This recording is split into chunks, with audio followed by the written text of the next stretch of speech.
This is Dean Patino, founder of Firestarters Company. You're about to become a better leader with Bob Nolly and the Labrador Leadership Podcast. Nice. Live from the RVA, this is the Labrador Leadership Podcast with Dr. Bob Nolly. The program that brings you the leadership skills that can make you the most authentic, approachable leader for the sake of your business, your team, and for you. Now, here's Bob. Ladies and gentlemen, how are you? Welcome to episode 10. Alex, we've hit double digits. I'm so proud of us. Episode 10 of the Labrador Leadership Podcast, which means the show notes will be at labradorleadership.com/10. 2 digits. We've done it. Okay, now the next thing we have to do is record another 90 to get to 100. We will have a party then. Oh, yeah. Why don't we have a party for 10? We should. Let's have a small one. We'll just take the night off. Bye, guys. We're going to go. Yeah. You've done event production work. Come on, get this thing done. So how have you been? I've been great. It's cold, but I'm getting through it. It's February 17th today. So, or no, should I say a different day? Yeah, that's fine. There's no magic here. Yeah, it is the 17th here. And so you've been through a snowpocalypse already there. Yeah, we haven't even gotten enough snow in New York to sled. I'm telling you, we get like 2 or 3 inches at a time and then it stops and it gives up. But today the East River was full of floating sheets of ice. Oh, you mean like icebergs or just? Oh yeah, like little baby icebergs. Wow. It's really, really cool. Well, you spent time in the RVA before, so we just don't handle this kind of weather very well at all. Richmond doesn't think I like to call snow law. Snow law, that's right. Yeah. In fact, the city posted on their website last night. They said the snow laws are in effect. Yeah. That's like some science fiction book or something. Or the snow laws are in effect. Well, anyway, this is the most snow we've gotten in 5 years. Yeah, snow law for me is the city shuts down, cars stop moving, you're running around in the streets in Richmond, and you're sledding and, doing everything that you want to do because you won't have work for the next 2 days because everyone's freaking out over 3 inches of snow. Yeah, and they're the places that they're not ready for it. They can't make the call on whether to close the office or not, or whether classes are canceled or not. And so people are just kind of bouncing off each other, driving around town. There are some horrible accidents. But for 5 years, this is like 8 to 10 inches around town, and that's a big deal. And there are people listening to us elsewhere going, you Alice's, that's nothing. That's just horrible. So we'll get over it. And, that probably is a good lead into the whole thing we're going to talk about today, the whole thing of giving feedback, because in stressful situations like snow when you're not used to it. Snow in the South. Think about all the things you're saying about other drivers and, people that are just at the spark of aggravating you. And, if we had like a little switch on the side of our heads that we could just flip, we're just like assessment machines, the things we could say, even though we could be, kind, we're stand for kindness, kind people. We say, oh, look at that person. Why do they dress that way? Why do they drive that way? What is he thinking about? We're just cranking those assessments out all the time. And when you have to give them in a more controlled environment, like on the job and formally, it can be difficult. And not only is it difficult to give it properly in a way that's productive for the receiver, and then in turn for you if they're working for you, you have to be ready to get it. Yeah, you really have to be ready to get it. And you can get better at it. You just have to practice it, just a little bit. So here's an example of people that are going to have a hard time getting news. And this should not be a once a year thing. Now, so you mentioned today, we're in mid-February now, and lots of people are going through the cycle, within a couple of months of the annual performance evaluation. Right. And, if you've done a great job and everybody loves you and times are good at the company, you probably got a little bit of money with that and they tell you what a good job. But my whole point is that should never be a surprise. you should, nothing there should ever be news. Even if it's good news, you know, yeah, I realized I've had conversations throughout the year that I've been doing the right things and had the right opportunities, and they've been pleased with what I've done. So they, you know, but all too often there are surprises. So when you haven't handled it right, you know, one person that's really going to hurt is that person that has just a, you know, a quick trigger emotional response. Yeah. And so I don't know if you've ever been in the position when you're talking to somebody and they could start crying. Oh yeah. And I don't mean just women, guys too. Yeah. Yeah. I've only ever had to fire one person, but there was crying. But I also, you know, I try to always stay very neutral on things. And I think when you kind of come from a place of authority, and you know, of course, it's just a categorical. I can't even say that word today. You did very well, though. Very good. But so, you know, that authoritative state, when you go towards someone and say, "Look, you know, I don't like what you're doing. You need to do it this way." You know, even if it's outside of the workplace, there are just certain people that you really have to walk through that experience. And a lot of times in the workplace, you don't know a person's personality. You don't know that they, you know, kind of crack under that criticism. So it's a very rough place to be in when you have to say negative things to people, and then you get this emotional response because you're just not prepared for it. You don't know them in that aspect. Yeah, and that the preparation. Thank you for mentioning the P word there, because preparation is a key to this whole thing. If that person is often emotional, and you haven't addressed it already, I don't know what to say about that. But if the emotions they're showing, whether they start crying or they huff or puff or they get their hackles come up, and that's not like them, right? You know, the easy go-to thing is to just say, you know, this looks like it's a bad time to talk this. We do need to go over this sometime soon, but let's connect later. Mm-hmm. I'll talk to you later in the day or tomorrow or even next week. You know, do not paint yourself into a corner where it has to be now. You know, things have to be done. So you just take that, get that vibe. And if it is something that's always like that, then they do normally act like that. Then the conversation has to take a different tone. You have to talk to them about why it's important that we have this conversation, you know, because I'm concerned enough with helping you make the improvements that you need to make. And I just want to have a grounded conversation with you about how to do that. Yeah. And to even have to do that kind of 2-part, you know, conversation. Yeah, it is, you know, more time consuming, but, you know, certain employees, certain people, you know, you just kind of have to say, you know, I've noticed that when I try to talk to you about this, you get very upset.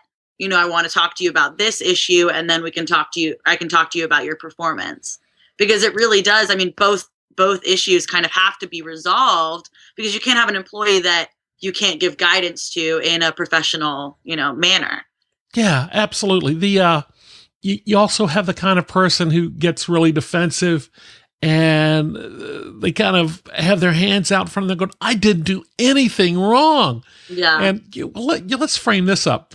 We've kind of talked about the annual performance evaluation, or the semi-annual performance evaluation being the episode that we're talking about here.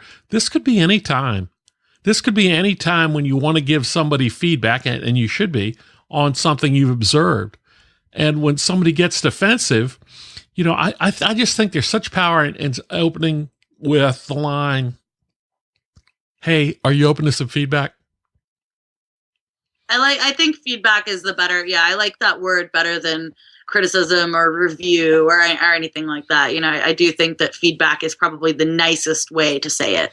Yeah, and just that whole asking, it's almost asking for permission, even though you have the upper hand. Right. More, you know, most likely. To just say, are you open to some feedback right now? And it's framed up as, I saw this, and I think you had an opportunity to do this instead. Yeah. No, you may not have done anything wrong, but you could have done it better. Yeah. I've seen peers be let go or pulled into private kind of meetings to hear feedback. And, you know, think about a glass conference room, and you're, you know, the rest of the organization is outside, and you just have, you know, someone that's starting to flail their fists and point at the supervisor that's giving them feedback. And it's the most painful thing, because you just want to stuff a sock in their mouth for them and like tie their hands to their right. Because you know that what they're doing is making the feedback even harder to give, and you know, they're not receiving it. But, you know, people that then blame the organization or the supervisor say, oh, well, you didn't tell me that was what you wanted, or, you know, you're running this organization poorly, or this company sucks, XYZ. So, you know, it's those situations where the kind of defensive impact, it really just kind of escalates. And that's when you see these like on the spot firings and that kind of thing. Which, you know, I've worked for some pretty explosive, you know, bosses, and I've worked for some really understanding bosses, but you know, it's always so painful for me to watch. It's like not even, it's this strange embarrassment transfer that I get. I'm like, no, just bite your tongue, you know, please don't point at your boss. Don't point at your boss. Yeah, you're right. Another tactic. Go ahead. I've seen this a lot. Yeah. Another tactic I like to try is to meet them if it's not a formal evaluation, if it's just timely and something you want to do, is to meet them where they are. Now that sounds kind of cryptic, but what I mean is, I may have said this in an earlier episode, talking about putting your finger in the dirt. Mm-hmm. And it was, you know, it goes back to, gosh, you're ever a parent, at some point you're going to have to coach a soccer team or a little league team, which I had to do. And I look back on it now, just, you know, and it was kind of fun. But when you get these little guys, I mean, that are not your son, that you have to get down and put your finger in the dirt and, you know, teach them, if it's baseball, something like hit the cutoff man. And now I know we're losing people because they have no idea what that means. But, you know, pitchers and catchers report in a week, so the season begins again. So maybe this is an opportunity for everybody to learn that. So you're actually down in the dirt with this 10-year-old and putting your finger here and go, you stand here on a ball hit to the outfield. You stand here and put your hands in the air so the outfielder can see you and throw the ball to you. And then you turn around and you know where to throw it. Yeah. And that's just meeting them where they are. And, you know, you always hear about, you missed the cutoff man. Well, if you put your finger in the dirt with them, you're getting down right where they are, this tiny, small person, and making sure in their mind that's spinning, you know, a million cycles a second, you try to grab them for just a moment and create a teachable moment. You know, that's the other picture. You know, I talked about the picture of Bill Walsh and Joe Montana, that beautiful picture in black and white at the old Candlestick Park. And there he is with his finger in the dirt with Joe Montana. This guy, Bill Walsh, is called a genius of coaching. And Joe Montana, who at that time probably already had 2 Super Bowl rings at least.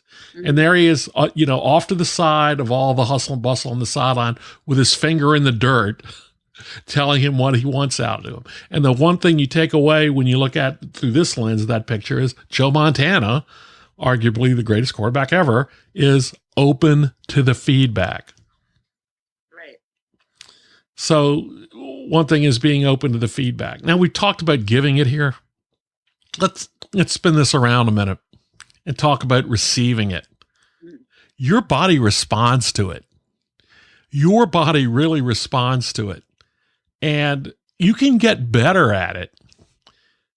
And, you know, if you get feedback that you think is totally out of whack, you're going to have a somatic response that may be anything from cursing to raising the middle finger to, you know, just turning on your heel and walking away. But what we'll do today is I'll share with you a way you can get better at it. And if you have a team or a small group of people at work, you know, it works good with 4 people. And it's kind of an assessment circle where 2 of you, one of you squares up to the other one, face them, and the other 2 are off to the side. And their only job is to observe the physical response of the receiver. And you all just kind of like pivot 90 degrees and take turns doing it. But the most important job is the two observers. The other two are just kind of actors, to observe how you respond. And here's the way you do it the first time around. You give them feedback that is totally ungrounded. And it's like if you and I were doing it with two other people, and I looked at you and said, Alex, you are the worst gardener I've ever known. and you'll go, what? I mean, it's just like, where is this coming from? You and I have never talked about gardening. You may not even have a plant, in your house. You may be totally out of whack. And in the back of your head, you're going, geez, what a creep. But there's something you need to have present that you can hang on to, that you could almost program into your mind being a response. And it's a phrase like this. Thanks for the feedback. It may be grounded. It may be ungrounded. But I'm open to further conversation about it. So you're acknowledging to yourself that it may be grounded, meaning factual and rooted in fact, or ungrounded, like my gardening comment to you. Mm-hmm. But the whole point is you remain open to talking about it. And by declaring that you remain open to talking about it, you're not handcuffing yourself to further action.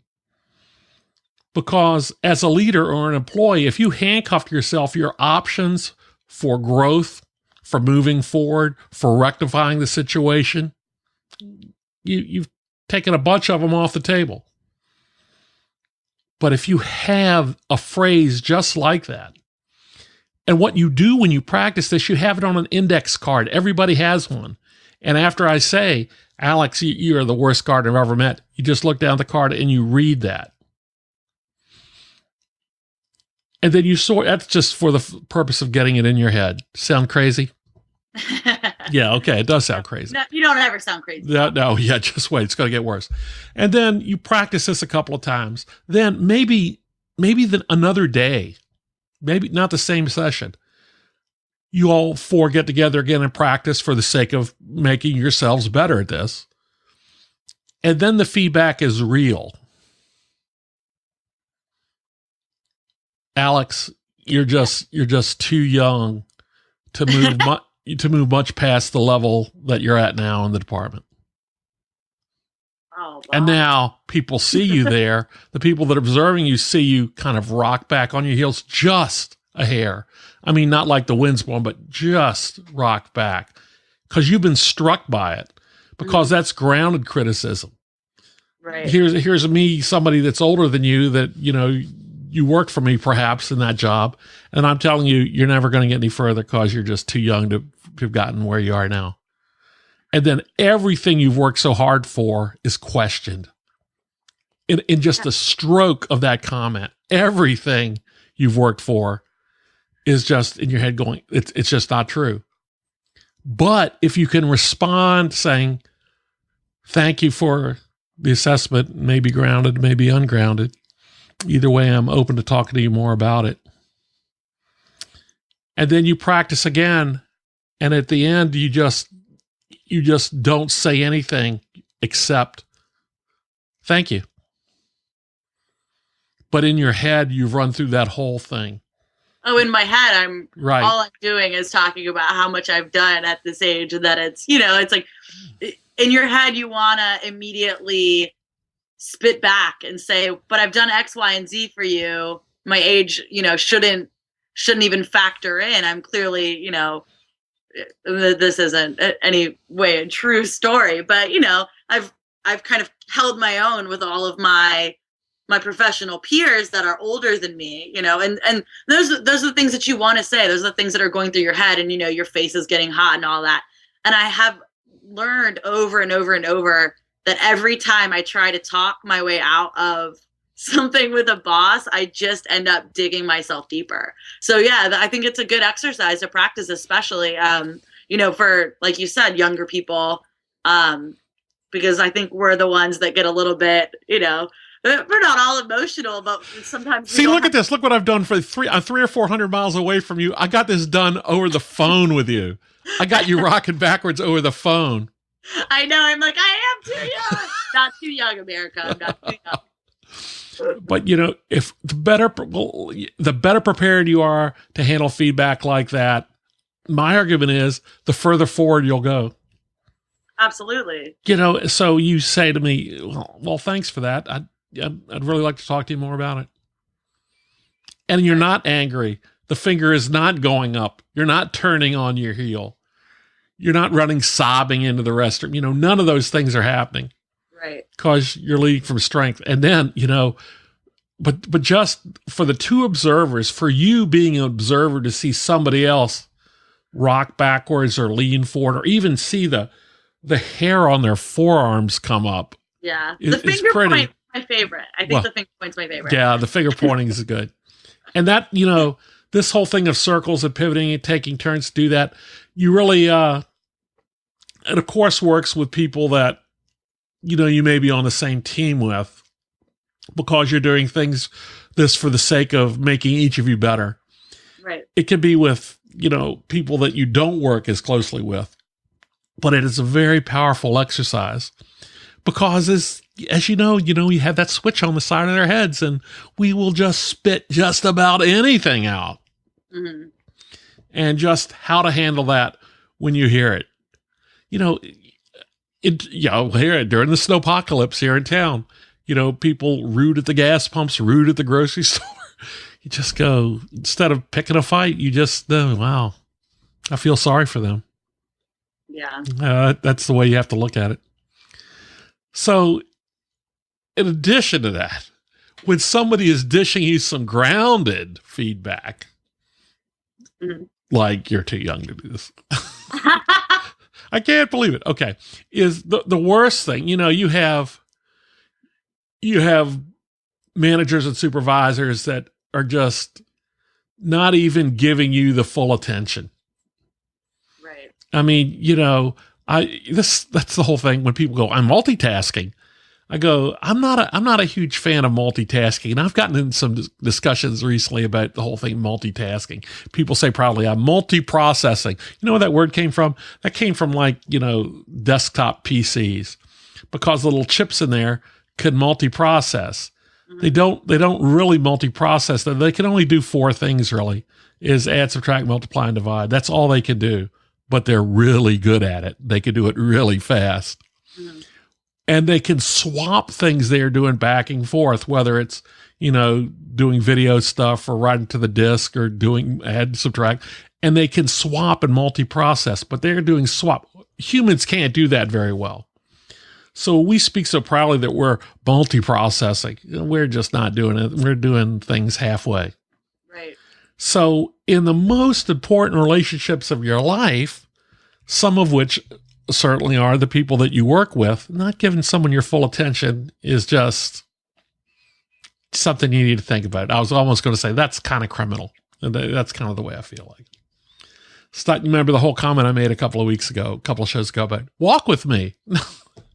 You just want to go, no, stand still. Yeah. What I want to say is important.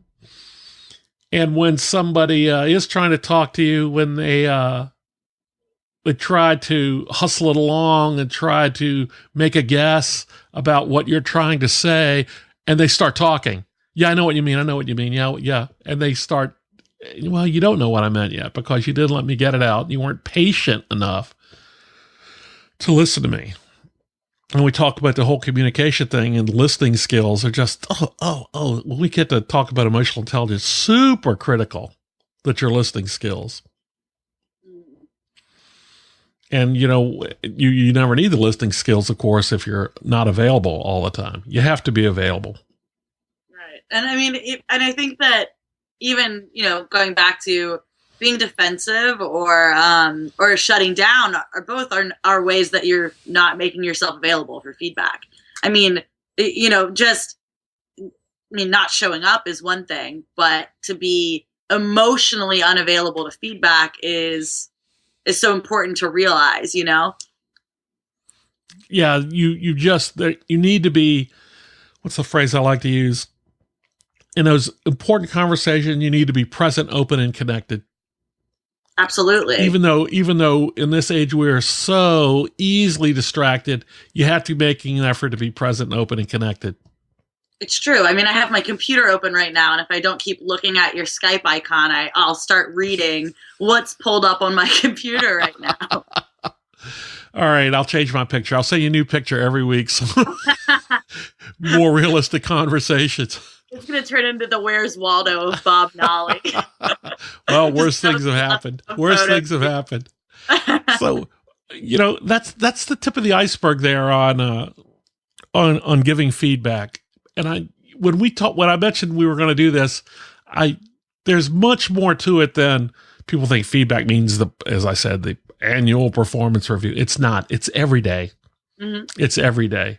And I just love the power in that phrase, are you open to some feedback? Yeah. And I mean, even if it's just, are you open to some feedback? I went over, the project that you're working on right now. And it could even be in the beginning or middle phase of a project, that your team is working on, but you still have to be able to give them, insight to what you're looking for, as well as, okay, maybe you could do it this way, or you could try this, or no, that's not working for me. And it doesn't have to be bad feedback, clearly, but, it's important to kind of stay in, like, have that nice, rapport with your team. Oh, sure. Let me see. I'll put a link in the notes for this. Avery Augustine wrote a piece for the Muse that was headlined, Become a Better Boss, 5 Habits Managers Should Avoid. And one of them is failing to give your full attention. Well, we covered that. Talking more than you listen. Yes, that too. Not being available. Number 5 was giving too little or too much information. Some of the most frustrating times I've ever had on the job were when I was subject to, either as a manager, not being blameless, or as an employee, coloring book management. When you give somebody a task and you say, go do this for me, and they go, oh, okay, I think I know what you want. And they bring it back to you and you go, no, that's not it. What did you want? Well, I wanted the data to be structured like this. And they go, oh, okay. And you go make the change to the presentation of the chart, or how you cut the data, and come back. Yeah, that's better, but that's still not quite it, because it's got to be smaller and more succinct, so we don't get lost in the details. I want bullet points. And, it's like coloring book management. Color this blue. Well, is that navy blue or sky blue or Carolina blue or powder blue or midnight blue, or just what is it? I don't know. I don't know what it is, but I'll know it when I see it. That's just horrendous, because people will just stop working for you then, in terms of, I'll just wait until he comes and says what he wants. Then I'll do it then. And that's giving too little information. He has a 5th point here that's kind of odd. Don't make promises for your employees to deliver on. Well, sometimes that's part of the job. When senior management says you need to get this done by the 3rd quarter, and you say, all right, I'll commit to doing that. So you've just committed for them as your team to make that delivery. So, he uses the example of a cleaning service here, which is a little bit different. And it's he says he made a promise that they could fit a client into the schedule when there was just no way they could. So yeah, that's making promises for your employee out of ignorance. But in all circumstances, that's not something that really you have any control over. Right. Because when we talked on episode 0 about commitments, we talked about a commitment being what you're going to do and by when, and how will you know when it's done? I'll send you an email that it's done, or you'll have the contract when it's done, or I'll give you the report and it's done. And if you don't want to commit to it, you have to have an alternative. So when somebody says, do this task, and you say, it's just not going to get done, I can get it done by then, but I would have to do this or this. There are alternatives involved. And so that's how things work in that kind of instance, when somebody is making making promises for your employees to deliver on. But that's a razor's edge you got to walk. You got to own that commitment. You got to own the relationship with your employee to make that happen. Right. So, what do you think?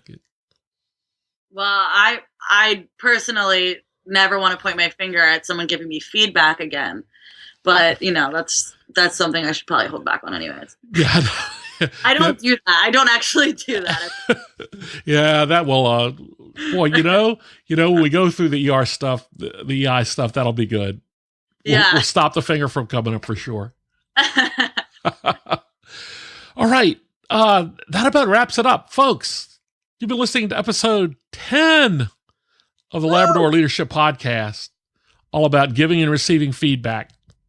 Hope you learned something. What do you think, Alex? I really hope that this means that we're going to start getting more feedback. Yeah, I mentioned we have some things planned for folks, and we're just about ready to, we want to start hearing from them. Go ahead. Right. Subliminal messaging. Yeah. That would be one way to do it. Well, no, I mean, we're sitting here talking about feedback and how well we can take it, so let's hope that we get some out of it, because we do want to hear other people's thoughts and ideas on how we're doing and what they want to hear about, content wise as well. So we'll set something up to do that soon. We love the feedback that everybody's been giving us on iTunes. Thank you all so much for leaving those comments. We realize we're striking nerve here, and we're giving you some thoughts that are useful that you're able to take back to your job today, and perhaps change the way you look at things. That's important. If we're doing that, we're grinning over that. Yeah. So are your bosses. Yeah, that's right. Alex, I'll see you next time. Thanks a bunch. All right. Thanks, guys. Bye-bye. Bye-bye.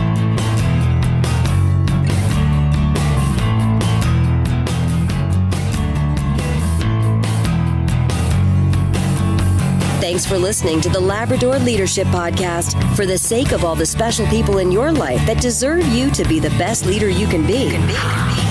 Connect with us on our website at LabradorLeadership.com, on Facebook at Labrador Leadership, and on Twitter at Lab Leadership.